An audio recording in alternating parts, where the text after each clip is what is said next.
Alexandria Ocasio-Cortez, joined by gubernatorial candidate Cynthia Nixon, Wright, celebrates her upset victory on June 26. In the Democratic Party primary for New York's 14th congressional district, progressive political outsider Alexandria Ocasio-Cortez was outspent by 10-term incumbent Joe Crowley more than 17-1. Crowley went all out, pouring $3.4 million into the race, according to the latest figures from the Center for Responsive Politics. The money was raised from some of the biggest names in corporate America: private equity titan Blackstone, health insurance giant Aetna, NASDAQ, Google, Facebook, Comcast, Boeing, Verizon, Ocasio-Cortez spent just under $200,000, none of it from corporate political action committees or lobbyists. And she beat the hell out of him. With just a handful of precincts left to be counted Wednesday morning, the 28-year-old Democratic Socialist held a 15-point lead over Crowley, who had conceded the race several hours earlier. The way Ocasio-Cortez ran her campaign will change the Democratic Party at least as much as the policies at the heart of her candidacy. Ocasio-Cortez thrilled lefties across the country by calling on Congress to abolish the Immigration and Customs Enforcement Agency, establish a Medicare for All health insurance program and implement a federal jobs guarantee. But these were all manifestations of an overarching, small-d Democratic idea that Ocasio-Cortez summed up in a compelling campaign video. "This race is about people versus money," Ocasio-Cortez said. "We've got people, they've got money. These are the words of an organizer." Washington, however, is dominated by an army of lobbyists, lawyers, economists and consultants who insist that money in politics always matters more than people. Among Republicans, the political priority of wealth isn't really controversial. In April, Mick Mulvaney, director of the Office of Management and Budget, told lobbyists at the American Bankers Association that when he served as a congressman, he simply refused to meet with anyone who hadn't contributed financially to his election. His actual constituents in South Carolina were exempted from this ban, but Democrats are at least nominally uncomfortable with this idea, both because it is corrupt and because for more than 80 years, Democrats have understood themselves to be the party of the people, the party of progress and equality.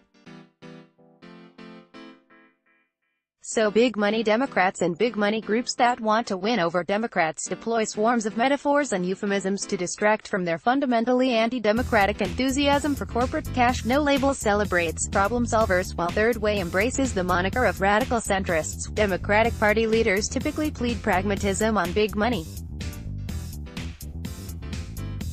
Less than a year ago, former Hillary Clinton aide Zerlina Maxwell expressed the reigning ideology during an appearance on Joy Reid's MSNBC program.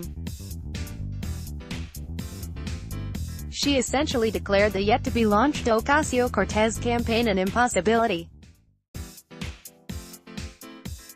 "I think that the ideological purity that some Bernie Sanders supporters want to implement in the Democratic Party is really a manifestation of privilege," Maxwell said. "People of color and women running for office can't abide by purity tests because of the structural difficulties in running for office. And the bottom line here is, you need money to win an election."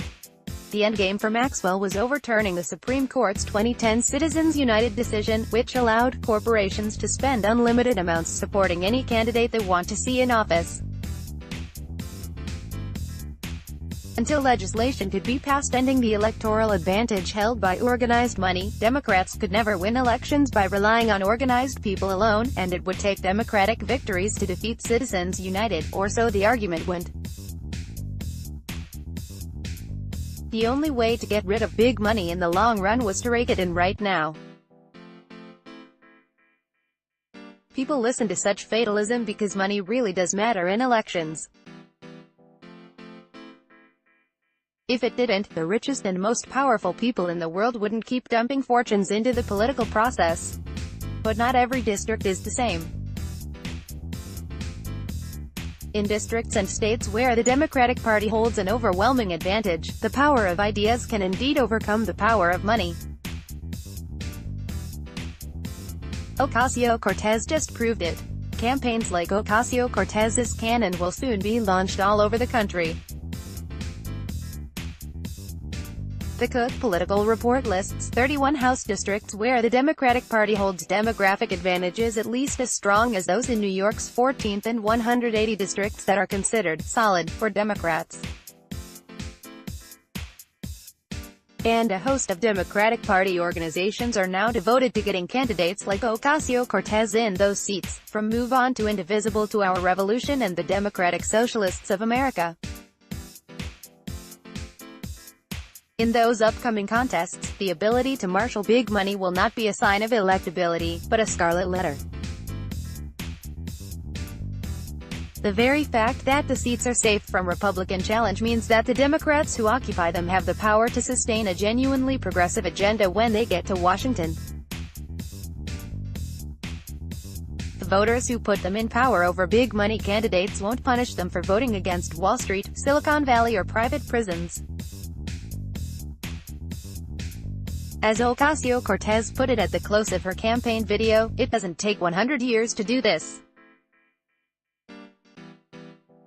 It takes political courage." Correction, Joe Crowley is a 10-term congressman, not a 10-year congressman. Download. Do you have information you want to share with HuffPost? Here's how.